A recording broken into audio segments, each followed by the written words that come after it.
Hi, I'm Bukeka. I'm the B. And I'm Enolia, and I'm the E. Together, we are Be Empowered. The universe is calling, calling, calling. The universe is calling me to be. It's calling me to listen more, talk less, and hold the light. The universe is calling me to be.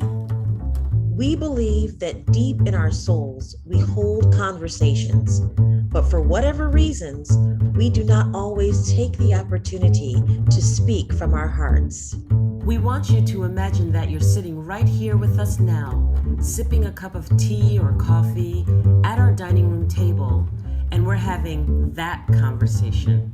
You know, the one that encourages, inspires, and motivates you to the infinite possibilities that your life has to offer. Let us help you to expand your imagination, to create your beautiful dream into reality. It starts right here and right now, because the universe is calling you to be. The universe is calling me to be. The universe is calling, calling. The universe is calling me to be. It's calling me, calling me. Hello, everyone. Welcome to Be Empowered. My name is Bukeka, and I have my wonderful, beautiful friend Enolia with me today. Enolia, how are you, sweetheart? I am so well, Bukake. It's so great to be here. It's so great to feel the beautiful vibration and that lovely smile that you bring to the table every time we get together. I'm so excited to be here. We have an engaging topic today to speak to our audience about, and the topic is transitioning your life after divorce. And that is going to be a heartfelt one because right now, many people are feeling that pain. And some people say, well, length of time means much, much more. Let's not even go there. Pain is pain. And you feel it when you have given yourself and a commitment to someone. And then somewhere in the midst of that, either that commitment just doesn't exist, the bonds of it doesn't exist anymore, interests have been taken somewhere else, abuse has taken place. There's so many different reasons why divorce takes place. We're going to talk about that transition, not the reason for it, but the transition that takes place because of it, as a result of it. I mean, all while you're talking, and we truly believe in active listening. And at the same time, all while you're talking, just those memories start to flood in. The fact that divorce is it is traumatic. It can be to whatever scale or degree, but there's still that disruption. And so when we're in that mode of transitioning, there is a lot of self-reflection, a lot of self-reflection. And it doesn't really matter on how well versed you are at self-reflection and noticing what is happening in your world, but there's still it causes us to pause as we transition out of that, because we're thinking about, what is my next move? Where will I live? How will I take care of my children? And putting all of those things in place mentally, as well as trying to also figure out, how do I feel? Also relevant to traumatic situations, when when couples are in violent situations, there is still that sense of, well, this is still familiar for me, even though it's violent. So I still need to figure out what exactly I'm going to do, even though many people would think, well, just leave. There's still the transition, no matter how traumatic the situation is. You know, you bring up a lot of great ways to discuss this. And so there are two ways that I see right off the bat that I want to talk about it. I want to talk about it from an emotional state point of view. And I also want to talk about it as the first time you've really ever stood on your own 2 feet point of view for some people who go from their father's house to their husband's house, or their mother's house to their wife's house, you know? So from an emotional point of view, this topic of divorce comes into play. Insecurities pop up. Trepidation pops up. What did I do wrong? Am I not good enough? You feel like you've been defiled. You feel like you've been used. You feel all these emotions bubble up. We hold on to them, or we wear them in the forefront because we feel the pain. When we do this, we're so blinded by the emotion that we can't breathe, that we don't see how we could dare ever move forward. We don't see how we can move through this story. How do we get through this blinding pain? How do I shed this cloak? Because pain's in front of me, pain's behind me, pain's on either side of me. I just feel pain, and I feel blinded by it. And I don't know how to breathe through it. That's the only way I could describe it. And somewhere in the midst of all of this, we're expected to dig deep, deep, deep, deep, deep, find our own courage and our strength to say, I can move through this story, live my life, and it's okay. And I can let go, it's okay. And I got hurt tremendously, and it's okay. And I'm going to make this akin to what I learned from Chaz Wesley in grief and being depressed and counseling that. To those of you who are feeling that deep pain and that depression, it's not about closure. It's about the agreement you choose to make with yourself. And then once you make that agreement with yourself that basically says, I can make it. I choose to make it.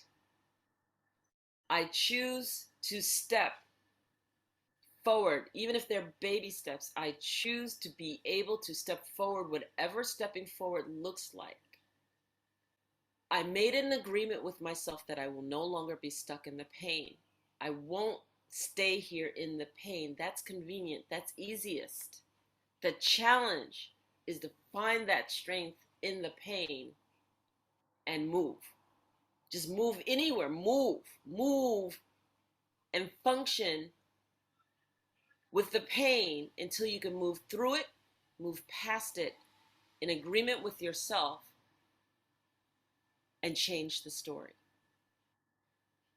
And change the story. And so understanding that that is the greatest leap that you can make, first and foremost, starting, and not get caught up in the belittlement, the demeaning, the blame, the all of those characteristics that typically come with this situation, that you don't have to allow those aspects to lead you through the story. Well, I'm going to get back at them. I'm going to belittle them. I'm going to blame them. I'm going to this. I'm going to that. I'm going to the other. No. Find that moment and wail. And when I mean wail, I mean physically wail. I mean go through the crying process and yell, scream, let it out. yell, scream, because emotional states are buildups of physical reactions that need to be released. And when they're released, you're so exhausted, you can't release them anymore because there's no more buildup there for you to Right. release. So release it. I'm gonna pause and we'll go back to that first movement out of the house. Enolia, when you were talking, so many things came to mind. The fact that the pain is on all sides, and it's also the fear on all sides. If I go this way, this might happen. If I go this way, this might happen. And that fear of the unknown takes a deep dive when you begin to say, I need to leave, I need to make a move, I need to go in a different direction. Then that's when all those other things begin to formulate in our mind. We find that piece of courage, we find that glimmer of hope, or really that momentum that says, go now. I need to do something right now. And then that's when all that other stuff begins to start again, the fear on all sides. And then just being able to make the move. And I know I've shared the story before, but it is appropriate again to mention the time when I was transitioning to leave my husband, my son's father, and the fact that I was moving in the middle of the night, you know, but it's that impetus, that momentum, that thing that says, go now, that at some point you just have to go. That's what happens when we are ready or find ourselves in a position where we know that the situation that we're in is harmful, or simply just painful. Like you said, it's just a wall of pain or a room of pain. And so we have to make the decision to change the story. So when we make that decision to change the story, we we begin to really see what life could be like on the other side of it. We also are desiring for the people in our lives that are helping and supporting us to see that we're changing the story. I think that's important because we're gaining, or we're hoping to have support from the people in our lives that love us and support us, but they're also involved in that pain. And so they want us to see and have a different experience, but they can't provide that experience for us. That has to come from within, and there has to be action with it in order to really feel the tremendous support that is out there for you, listener, who is in this situation. Take the leap and know that you will be supported. And yeah, that whole release. Oh gosh. Yeah, yeah, that release is powerful and is Yeah. needed. It's necessary. I remember when going through my divorce, which I had taken a trip and we understood that we were getting divorced, but we were still living in the same roof and had to get everything sorted out. And I remember being away, taking a hike up in the Arizona Valley and just hiking up one of the small mountains, nothing real serious, just, 10 minutes uphill, 15 minutes uphill, and sitting at the top of the mountain and then just screaming and just wailing and just saying, how did this happen to me? How did I get there? What did I do? Why do I deserve this? Why me? Getting the grieving out, because many of us, and this leads me to the other topic, who get married early. I was 21 years old when I got married. So we go from our parents' house when I went to college, had my time away at college, and then got married 2 months straight out of school and spend the next 30 years married. And then all of a sudden, I'm about to go to the unknown of standing on my own 2 feet, not having anyone there that works with me in terms of budget, not having anyone there because I've never not lived with anyone. I really didn't live on my own except for when I had my college experience. That in and of itself petrifies some people. It's like, well, with him or with her, I'm comfortable. I have a place to live. I have a place to be. I have a place to call my own. I'm not alone. We have children. We have neighbors. We have pets. We have this, and this. And if I am forced to move and those support systems aren't in place and I have nobody else to support me and I have nobody else to depend on, I'm besides myself. What should I do? And the fear is overwhelming. But for those of you who are facing that, I challenge you to go back to that youth. Because when we're 15, 16, 17, 18 years old, we don't think about those things. We don't think about, oh my God, I might have to live alone for a little while. Oh my God, I have to stand on my own 2 feet and find a job and do this work. That's expected of us. And we're not afraid of it because the expectations are so strong in society and so strong in the parenting and so strong in everything else. It's expected. But what happens is with age comes comfort, and with comfort comes, do I really have to do that? And it's harder because our mindset has changed. What I would share is that for me, I had to go back to that time and say, okay, if I wasn't afraid of it then, why would I be afraid of it now? Why would I be afraid that I wouldn't be accepted, that I couldn't start a job or I couldn't do a job? And I remember talking to a friend of mine about jobs, and I'm going to share this little tidbit too, because a lot of people say, well, I haven't had to work for years and years and years. I don't know what I could do. I can't do anything, blah, blah, blah, blah, blah. I'll never forget this young man who I spoke with, who is an entrepreneur, and he basically said this. He said, Enolia, to be an entrepreneur, what you do is you look for the gap in a service. You find the gap in a service. Let's take something easy, like people are running to work and they don't have time to take their dry cleaning to the cleaners. You find the gap. Okay, I have a service that's going to take your dry cleaners, pick it up in the morning and take it to the cleaners, and I will pick it up, and then you will pay me for doing that, and you will pay for the dry cleaning, and then I'll deliver it back to you when it's done. And then he said, instead of you running around doing all of that, then you go, need drivers for hire at the same time. And then you put together your business and you pull it together.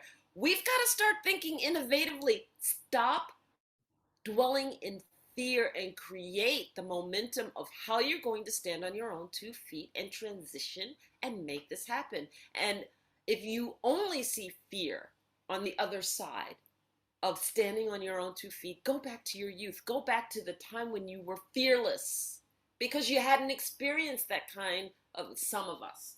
And I don't want to make a blanket statement, but we were expected to move out into society and figure it out, no matter what it took.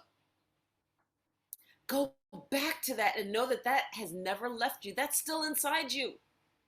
And find the gap and create the business and do it yourself if you can't find that 9-to-5 job, if that's what you were looking for. But do it. I don't know. What do you think, Bukeka? Oh my gosh. You know, I think about all of the businesses that got started because there was that moment, right? What inspired them in that moment? It could have been just that. It could have been just like the epiphany of, I've done this before. I know how to do this. I'm going to go do it. Sometimes there's those other people, maybe not the youth within us, but those youths that we're raising, that you look at them one day and go, oh no, I am preparing something better for them and for me, and I'm going to go do it. Then you have those individuals that realize that there is so much more to life than just following the status quo. We have to be willing to take a risk for ourselves, for our expansion and growth in life. We have to be willing to take a leap. And, I know, just as you were saying, kind of a disclaimer, we are where we are. But there was a phrase that came across that said, I'm going to love the life I have while I build the life that I want. And in this situation that we're talking about, how does that translate?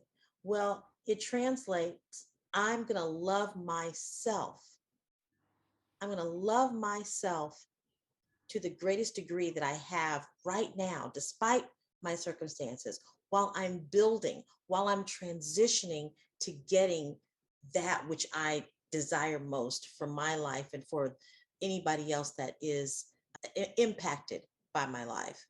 And so when we do these processes of personal development, knowing what we want, having a vision, those are the steps, those are the things that help us through that transition, so that when we get through the other side, we're actually seeing that which we desire most in our heart. I so agree. I truly am a firm believer that we have to hold the vision of how we see ourselves on the other side so that life can become a walk to it.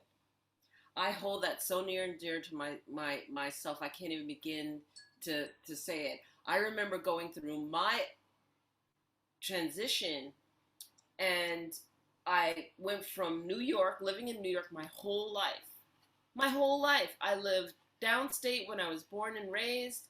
I moved upstate and went to school in Massachusetts, but moved upstate when I got married in Albany, and then lived in Albany for like 5 years. And then I lived upstate New York in New York State in Corning for the next 25 years. And so I had lived in New York State my whole life. And the first thing I did was move out of New York State. And when I decided to do that, what I did is I left all of the scrutiny and I left all of the fallout of how friends would react and how this would react and that would react. We don't have to always stay in the scrutiny of the story of judgments and friendships that we've had over the years and years and years that known us both. And I say that because when we get divorced, a lot of times we're not just divorcing our partner, we're divorcing their family, we're divorcing our friends. And when I say that, I say it in the respect that friends, if they were ever, and I put that in highlights, will either pick one side or come genuinely from their heart and say, I love you both. And so it's sad to see that, but he's my friend, you're my friend, I get it. And sometimes even knowing that, what you dealt with was abuse, or, and I was quite surprised I got this, well, I like your husband better, and therefore I knew him first, and I just can't see really connecting with you anymore because that relationship was more important to me. It's like, I don't care. Right. I don't care. When we are true friends, love comes and transcends the judgment. Stay out of the story because the story doesn't involve you. You may be impacted by the story because you have love for both people. But it doesn't mean you have to engage, and it doesn't mean you have to give your opinion or your perception or your thoughts or anything. Stay out of the story. It's not yours. It's not yours unless the person truly needs support to help survive. But to take sides and to like one person over the other and all of that stuff, and I understand that some do harm to others, but, we're supposed to be human beings. Let's just stay out of the story of judgment. And if you feel inclined to assist, then you assist because you're doing it out of the kindness of your heart, not because you're judging everything that the person's going through. And you can still act on out of the kindness of your heart because you know that that feels right. Not because of the story, but because that's the kind of person that you are. And that feels right. And you want to see somebody lifted up who needs the opportunity to be lifted up. And I'm walking a fine line here, but I think that the fine line can be walked. Because on one side we say love fellow human beings, and the other side we say, oh no, he was too bad, so this one I'm not going to love.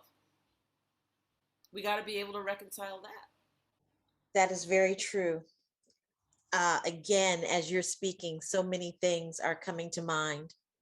One of the things that comes to mind is your state of mind, how that impacts the quality of your transition.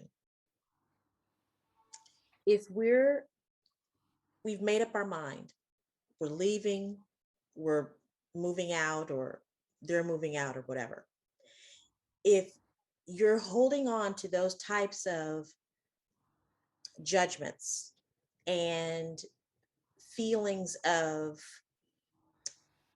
competition, feelings of alienation, all of those types of feelings and emotions that come along with what you were describing, friends not being able to connect with both parties after the split, this feeling of judgment that we have of their feelings towards us, what we're perceiving as their response to our split, essentially, because there's a split in the community at that point.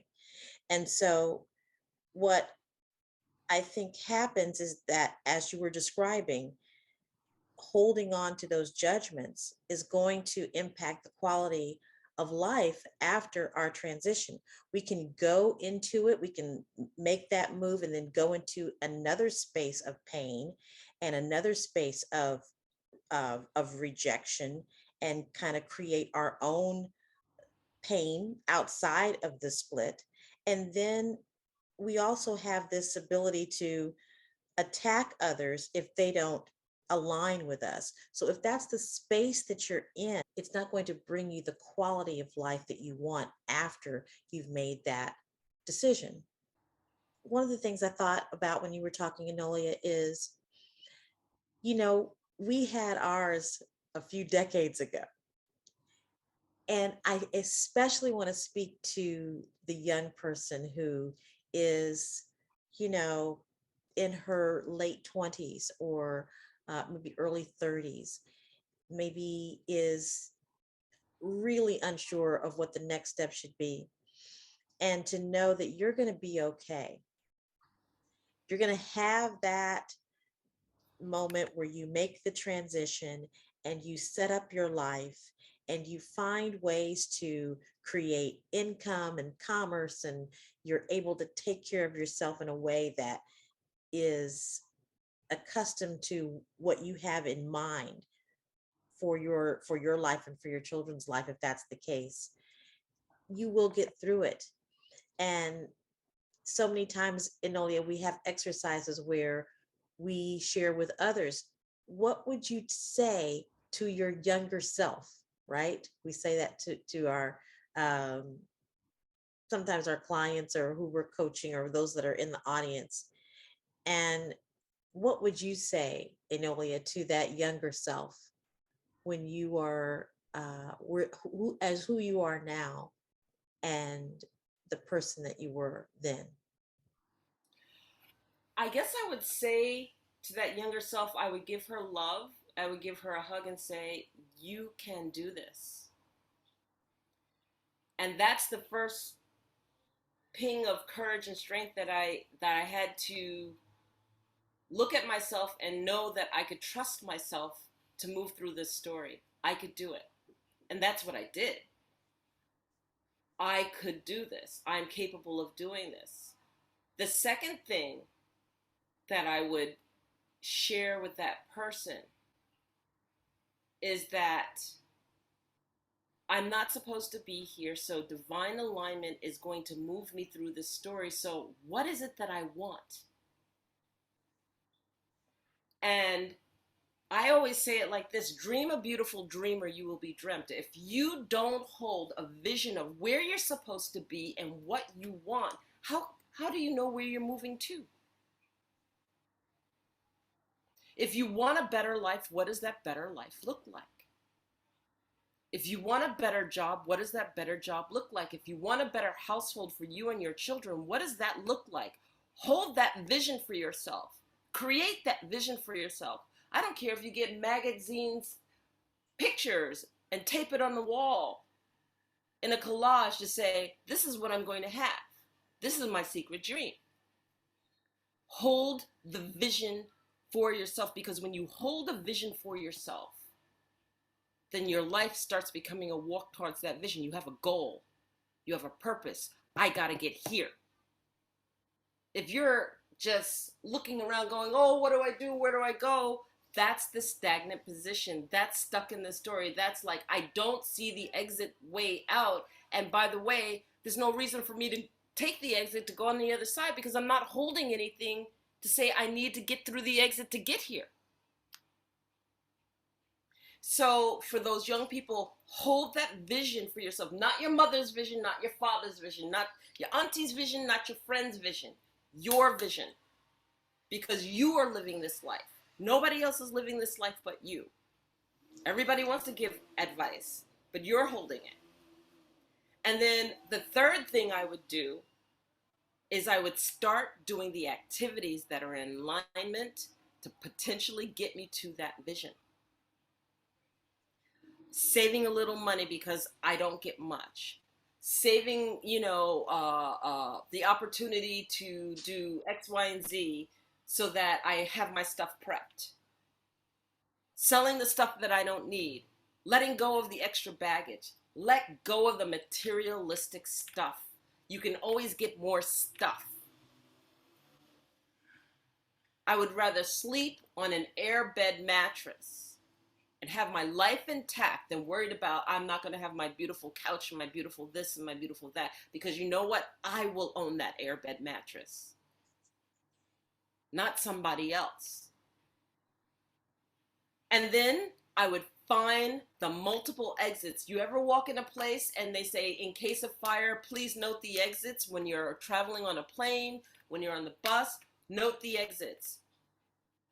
Our life is nothing but going through doors and exiting out of doors. Put the exits in place in your mind. Note them. Understand when you can exit. Understand how you choose to exit. Understand if you have to have an escape route, here's the exit. Note the exit plan. And then when you dare, take the leap. Take the leap. Take the leap. My mother used to say, as long as you can clean, you can survive. As long as you can type, you can survive. Think about these. There are skills that are low-level skills. As long as you can cook, you can survive. As long as you can take care of children, you can survive. There are jobs out there that can carry you over until you get to where you want. If you're in that kind of situation. And if you're not in that kind of situation, then girl, get your house in order. Get your house in order. Stop wallowing in the stuff that just keeps you stuck and move. That's what I would tell. And so the last piece of that would be, and if you need help, guidance, or someone just to support you as you put those pieces in order, that's why we're coaches. That's why we're here. Nolia, oh my gosh. Everything you just said, first of all, was a masterclass. I'm just going to tell you right now. That was amazing. That was amazing. I mean, people, definitely go back and listen to this, because if you are in that situation, she just gave you the steps. She just gave you the steps on what to do when you are about to take that leap. Get those exit strategies. Know where your exits are. Be prepared and know. Now, here's the question I have for you, Enolia. as a coach, when you ask your clients to tell you, what do you want? What is the first thing that they will say? I'm going to see if your answer matches what's going on in my head. I never thought about it that way. Okay. That's what they say. That's the first thing they say. I never really thought, what do I don't know what I want. There we go. I don't You know what hit I it. want. I Right. never thought about it that way. I'm Yeah. not quite sure what I want. Yeah. And then what I find is that people, when they do start to say, okay, I can articulate this. And the first thing they say is, well, I don't want, and I don't want, and I don't want. And that is an important step, but we've got to get to what I do want, You because want. all you're still, when you're focusing on what you don't want, that's what you're seeing. You're seeing the situation that you're in right now.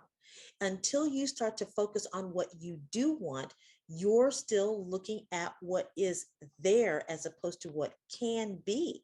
And that's where you're trying to get to, the what can be, the what will be, the what is going to be. And that you're going to see that as you reflect on your life down the line after you've made that decision to go and to have your life.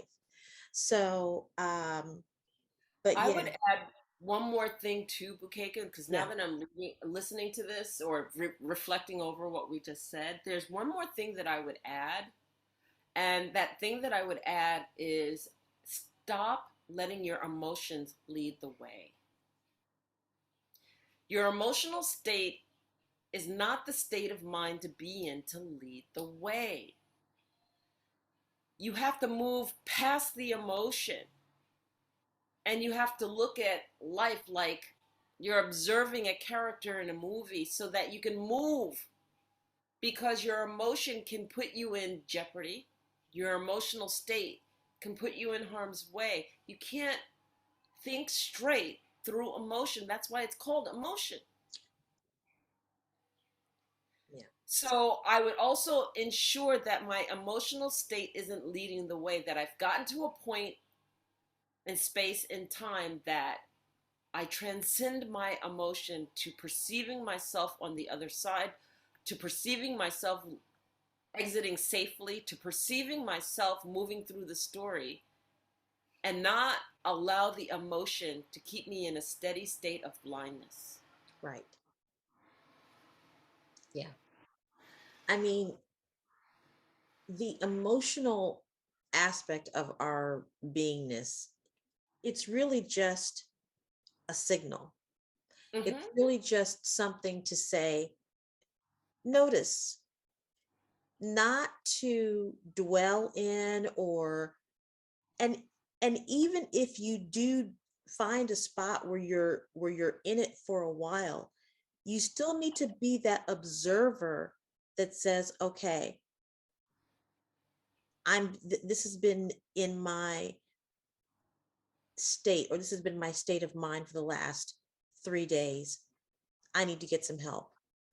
Or this is the state of mind that I'm in, but I'm not going to let that be. I'm going to move from it. But you can't really do that without being the observer. So I would encourage people listening to do that in any case. Always find an opportunity to be that self observer. And particularly when you're in an emotional state, what's causing it? Why are you so attached to what's happening? And then find a way to choose a better way of being in that moment. Get out of the sadness, get into the gladness, get out of the pain, and move into action. Notice what's happening, see what that information is telling you, and then use that information for your good, for your well-being, for your move. Does that make sense? Oh my goodness, not only does it make sense, really what you've touched on is the secret to being able to transition, which is the self discipline that you create to ensure that your emotional state doesn't blind you as you move through the story is the secret. How many of us who've gone through this already have experienced that moment of clarity? And that moment of clarity is when the emotions aren't engaged, they're tucked away in the back somewhere. And the reality of the situation that we're in and what we need to do comes so clearly to us. Now, whether we choose to act on it or not, that's a different story. But we have that moment of clarity, and that moment of clarity is our truth, and we can't hide from our truth. Now, some of us will lie to ourselves and then make an excuse to justify and not act upon it. And then other of us will see that moment of clarity. And then we go, I know what I have to do.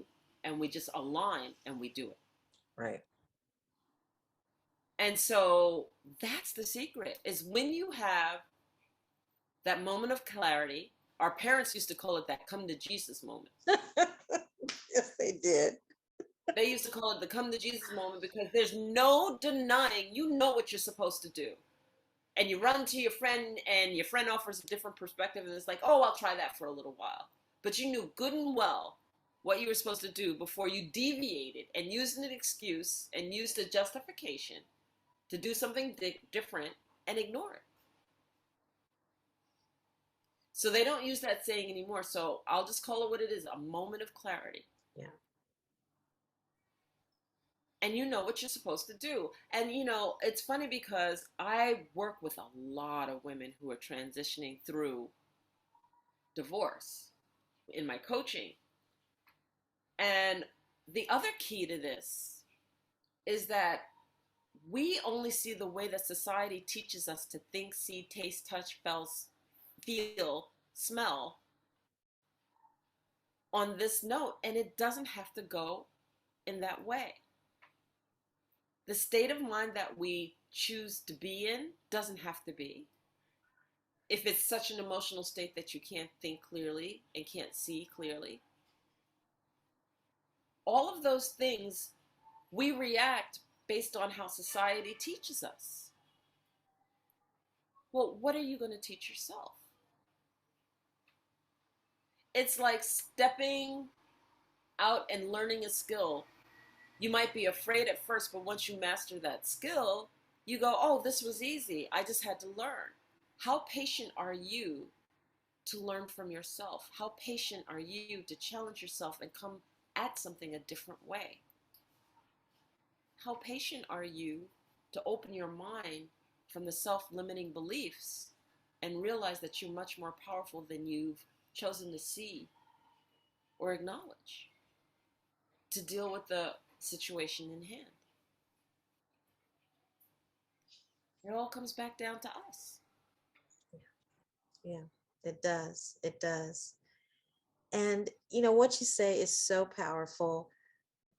We have in the past talked about those that are not yet in relationship. And I would imagine that there are listeners in that same boat right now, thinking about, you know, this is why I don't know if I really want to get married because of what can happen down the road and so forth and so on. Um, I think this message is for you as well, because you now know that in any relationship or when you enter into a relationship, the most important thing that you can do is have clarity of who you are. You must be willing to take some time out for yourself to know what it is that what you want, and begin the conversation or begin to espouse on that in the grandest of ways. Let your imagination and the desire for your life to be so immense, so beautiful, so full of life that you attract that in partnership. And no matter what happens down the line, because people do change, and then some people are together for decades and decades. Nonetheless, before you enter into that type of commitment with someone, make that commitment to yourself. We enter into commitments lifelong with other people without ever making a lifelong commitment to ourselves for what it is that we want for our life.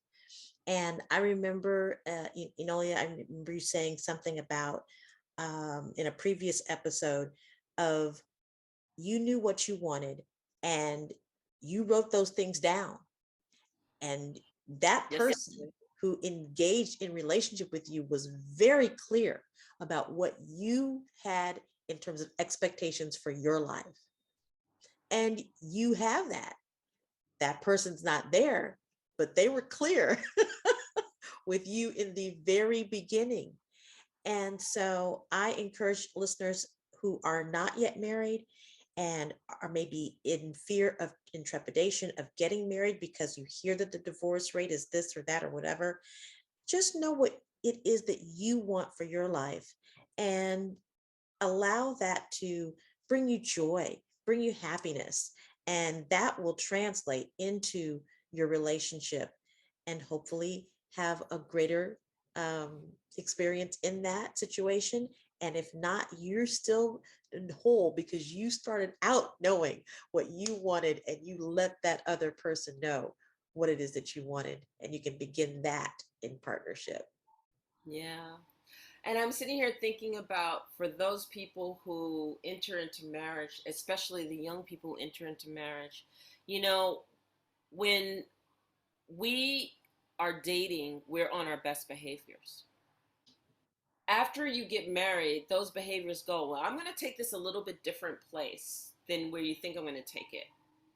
And I remember coaching a woman who, had the whirlwind marriage. She met the partner. They got married a year later.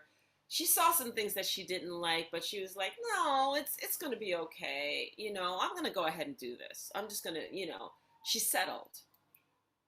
She didn't heed, what she captured. She justified it. She overlooked it because she was in love. And 2 to 3 weeks later, I ran into her after the wedding, after attending her wedding, and after wishing her well and everything else. And I'm like, "How you doing?" And she's just chit chatting and chit chatting. And I said, "How are you doing?" Because you could chit chat all you want, but I know that there's something there that you're not saying. How are you doing? I'm a coach. I could see it.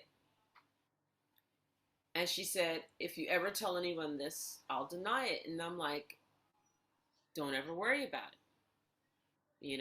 And I have permission to tell the story, by the way, because she said if my story can help others.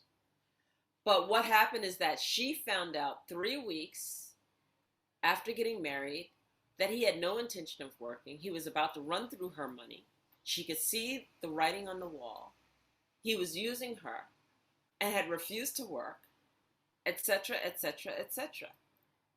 And she said, I don't know what to do. I said, yes, you do. And she said, but if I do that, I'm going to be embarrassed. What the hell difference does it make being embarrassed versus where this is leading you? So you'd rather be broke and you'd rather be, let's tape it. He's pimping you out, go work because I'm going to stay home and not do this, not do anything. He's going to run through your money. You know where all of this is leading. And you're saying that you'd rather go through that than face the embarrassment or what you perceive as embarrassment, because I don't perceive it as embarrassment, of basically saying, I made a mistake. I'm cutting the cord to this one real early. I'll get it annulled. I'll get it whatever else I need to do. But I'm catching this before it starts because he was on his best behavior before the marriage. He didn't show his true colors until after the fact. Right, right. And this transition through divorce, after catching a mistake that you may have made but didn't see it ahead of time, you have to find your strength. The hell with embarrassment. Please, please, please, audience, stop looking at being embarrassed. That's what predators count on. That's what they count on. And you have to have the strength within you, the courage within you, the wherewithal within you to say, hey, everybody, I made a mistake. Sorry, you want your gifts back? If that's the case, take them, because I'm not doing this. I am not doing this. And then there's this other piece of this too, which is you get to a precipice in the marriage, and not everybody, but some people, you end up living like roommates. And there's nothing there, but you just like the lifestyle. You know, my mom used to say something that always stuck with me. We come into each other's lives for a reason and a season. Honor yourself when the season is over. It doesn't have to be a drama. It doesn't have to be traumatic. It doesn't have to be ugly. It might just be the acknowledgement of saying our season is over.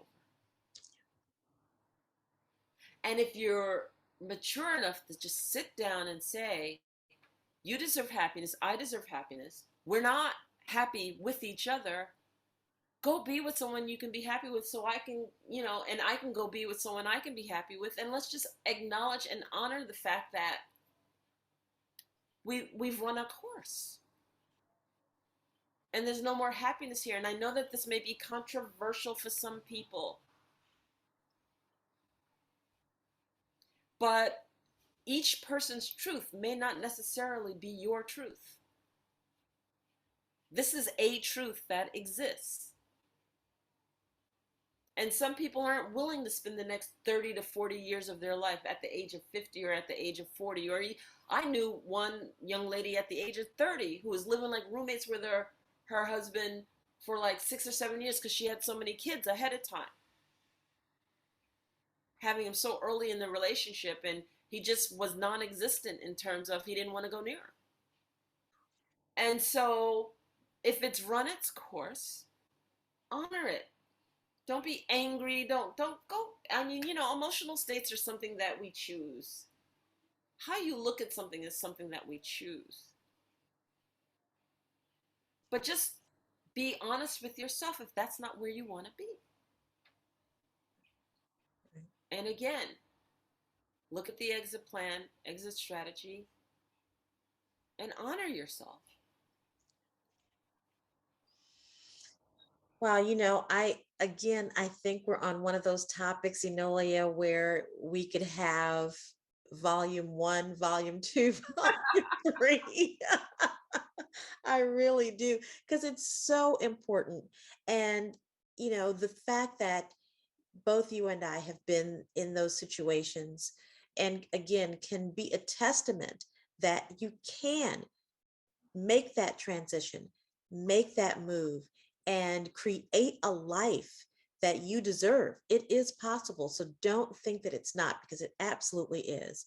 And it's also, as you were saying just a moment ago, it goes back to how are you going to be in relationship with yourself first before you decide to be in relationship with others for the rest of your life.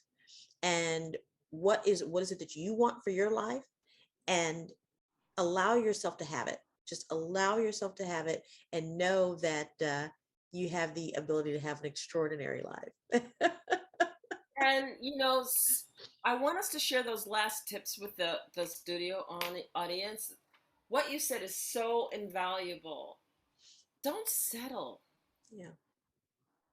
Don't settle and say, okay, well, this is how life has been 20 years. I guess this is the next 40 years. It's going to be this way. And, I'm comfortable, so I might as well, just hang in there. Because what's happening is you're lying to yourself right there. You're not happy.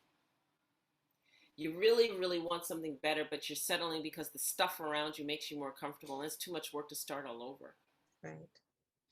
And then what happens is that if you're seeing it, he's probably seeing it, or your partner's probably seeing it too. And then you both know it. So who's the one who has the courage to say the truth versus who's the one who doesn't have the courage to say anything? You both might be feeling the same way and just coexist, and figure that that's how life is supposed to be. And if that's where you want to be, that's fine. And that's not to say that's the only state. I mean, some people are very happy being together. but just be honest with yourself Yeah. and don't be Particularly, afraid to get help. yeah, exactly. Particularly if you're in a situation where you know that it is harmful, physically, emotionally, mentally harmful, absolutely call someone and get the help. Even if it's a hotline, even if it's, um, someone that you think that you can trust, and you just eke out a little bit of information just to see if that will lead to additional resources and support.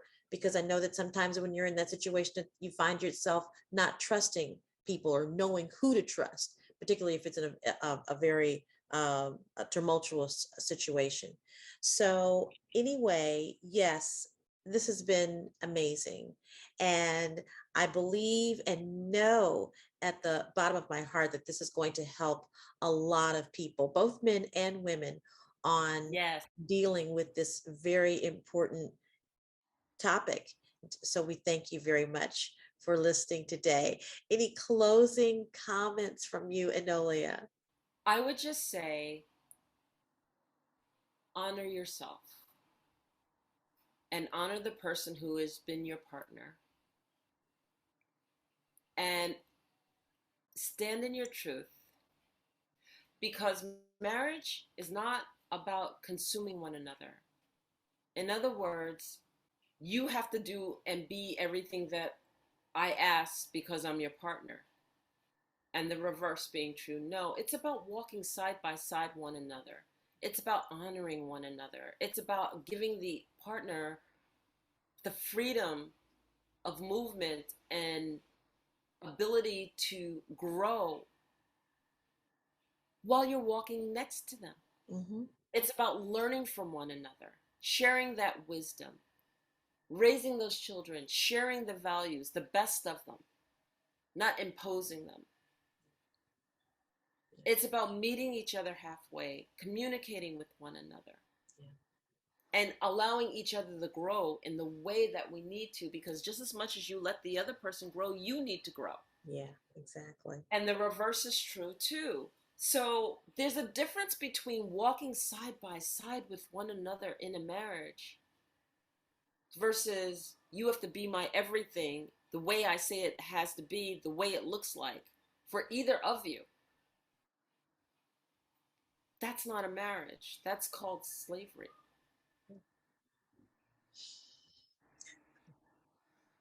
And I know that that's kind of harsh. This is Enolia being Enolia. But it is, it's But it true. We have these is. all consuming. That's why a lot of women will feel like they've lost their personality, they've lost who they are in the midst of a marriage Yeah. Yeah. because they've been so busy being everything for everyone else. And then when those people leave their lives, they don't know who they are anymore because they Right. haven't ever stood for anything for themselves. Yes. Yeah. They've been consumed. Yeah. Yeah. That, whether you are what kind of relationship you're in, you need to definitely, we're going to go back to that over and over and over again. Go back to unveiling the truth of who you are. Truth. Go back Yeah. to knowing exactly why you're here, what your purpose is, choosing to live that purpose, no matter what your situation is. That's what we're here to do. And for some of us, we get to have that experience in partnership with someone who honors and loves us and supports us. And we are doing the same for them. That is the best of all worlds, being able to be to collaborate with your partner and hold one another up even when you're in different spaces or places even. So this is one of the most, I think, powerful episodes of Be Empowered. We're talking about relationship. We've been on that vein for a few episodes now, and we're seeing that people really want to know a little bit more information on how to navigate through challenges, through love, through partnership, through divorce, through trauma, all of those things, because those Yeah. are real life experiences that people are going through. And so we're very grateful for this platform to be able to share this information with you and hope and know that it's helpful. Absolutely. And when everything does align, you know it. Yeah. You know it because you're truly happy. And I wish all of those who are out there who are in happy relationships blessings. And those of you who are moving through that transition, I hope this helps. We honor you. We send you our love. And we thank you for listening to another episode of Be Empowered. Yes. Thank you, Enolia. Thank you, Bukeka. Thank you. Bye. Bye-bye. We hope you enjoyed the show. We look forward to bringing you more shows in the future. To learn more about our co-hosts, check out their websites, www.bukekastyle.com and www.enolia.live. Learn about their masterclasses for conscious transformation, their personal coaching, along with their international retreats and expeditions. Are you an entrepreneur looking for another line of income? Check out www.planetmarketing.com/Enolia and www.planetmarketing.com/bblakemore. We are here to transform your life. Thank you for listening.